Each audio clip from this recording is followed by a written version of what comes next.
আরজি কর কাণ্ডে শাসক দলকে কোণঠাসা করতে চাইছে বিরোধীরা, ঠিক তখনই গোষ্ঠী কোন্দল দেখা দিল তালডাংরা ব্লকে তৃণমূল কংগ্রেসের অন্তরে। তালডাংরা বিধানসভা কেন্দ্রের উপনির্বাচন আগে সিমলাপালে ফের শাসক দলের গোষ্ঠীকোন্দল প্রকাশ্যে। সোমবার স্থানীয় কমিউনিটি হলে তৃণমূলের কর্মী সম্মেলনের প্রস্তুতি সভা মঞ্চ থেকে ক্ষমতাসীন গোষ্ঠীর বিরুদ্ধে ক্ষোভ উগরে দিলেন ওই দলেরই একাংশ। উল্লেখযোগ্যভাবে এই সভায় উপস্থিত ছিলেন বাঁকুড়া জেলা পরিষদের স্বাস্থ্য কর্মাধ্যক্ষ, ঘটনাচক্রে বাঁকুড়া জেলা তৃণমূলের প্রাক্তন সভাপতি দিব্যেন্দু সিংহ মহাপাত্রের সহধর্মিণী মমতা সিংহ মহাপাত্র, দলের প্রাক্তন ব্লক সভাপতি সন্দাস, সিমলাপাল পঞ্চায়েত সমিতির প্রাক্তন স্বাস্থ্য কর্মাধ্যক্ষ কাঞ্চন পাল এবং বর্তমান স্বাস্থ্য কর্মাধ্যক্ষ দেবাশিস গুলিমাজি সহ বর্তমান পঞ্চায়েত সমিতির সদস্য উজ্জ্বল মল্লিক ও অন্যান্যরা।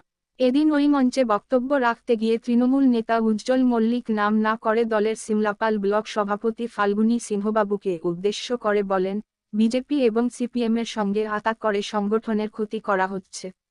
লোকসভা ভোটে যখন রাজ্যে দলের আসন সংখ্যা বৃদ্ধি হচ্ছে, ঠিক তখন সিমলাপালে জয়ের ব্যবধান কমছে। এর উত্তর বর্তমান দায়িত্বপ্রাপ্ত পদাধিকারীদেরই দিতে হবে।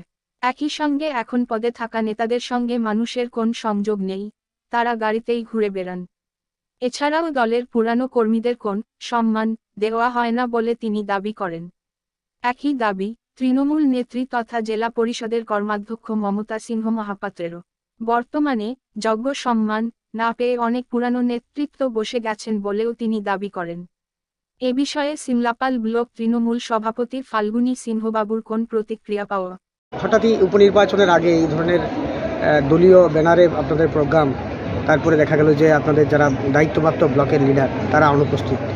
এমনকি আপনি স্টেজ থেকে বলছেন যে যারা বর্তমানে তৃণমূল করছেন ব্লকের পদাধিকারীর সাথে তারা সম্মান পাচ্ছেন, তারা আমাদের সাথে আসছে। কি বলবেন? আমাদের শুনুন, 98 সাল থেকে আমাদের অনেক লিডার কর্মী আছেন, তারা দলটা করে আসছেন, তৃণমূল দলটা। কিন্তু তারা বিগত 2 বছর ধরুন এটা সম্মান পায়নি।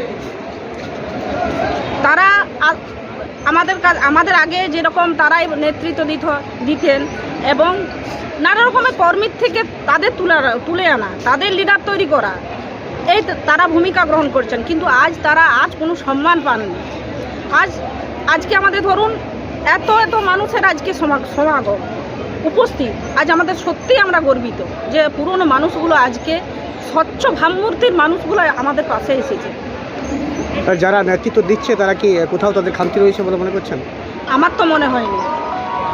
মানে এখন যারা নেতৃত্ব দিচ্ছেন তারা শুধু গাড়িতে ঘুরছেন, তারা নেতৃত্বদের সাথে কোনো দেখা করেননি, তারা শুধু নিজে প্রচার চালিয়ে যাচ্ছেন, দলের প্রচার করেননি। লোকসভা ভোটে আপনাদের ভোট কমার কারণটা কি মনে করছেন? শুনুন, আমরা বিধানসভায় 15,000 ভোটে আমরা লিড দিয়েছি আমাদের যিনি বিধায়ক ছিলেন। কিন্তু আমাদের স্থানীয় নেতৃত্ব মানে এখন যারা নেতৃত্ব দিয়েছেন তারা এখন আমাদের এই লোকসভার ভোটে 5,000 ভোটে আমরা জিতেছি আমাদের ব্লক।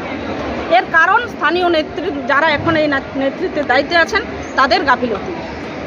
আচ্ছা, এটা কি এই যে ছবি উঠে আসছে যেখানে নেতৃত্বদের অনুপস্থিতি, বর্তমান যারা নেতৃত্ব রয়েছে ব্লকের, কোথাও কি দলের একটা গোষ্ঠীদ্বন্দ্বের বহিঃপ্রকাশ? না, আমাদের গোষ্ঠীদ্বন্দ্ব নেই, কিন্তু মানুষ আমাদের পুরনো লিডার তারা বসে আছেন, তাদের কোনো গোষ্ঠী নেই, তারা বসে আছে। আপনাদের এই তারা সম্মান পাননি বলে বসে আছে। তৃণমূল দলটা তো তারাই তৈরি করেছে, তারা আবার কি গোষ্ঠী করবে? আচ্ছা, যারা আজকে এখানে ছিল তারাই সবাই এখন বর্তমান নেতৃত্বদের সাথে মানে কোনো রকম সংযোগ নেই, একজোট হয়ে তারা নেমেছেন নেতৃত্ব। আপনার নাম? মমতা সিংহ মহাপাত্র।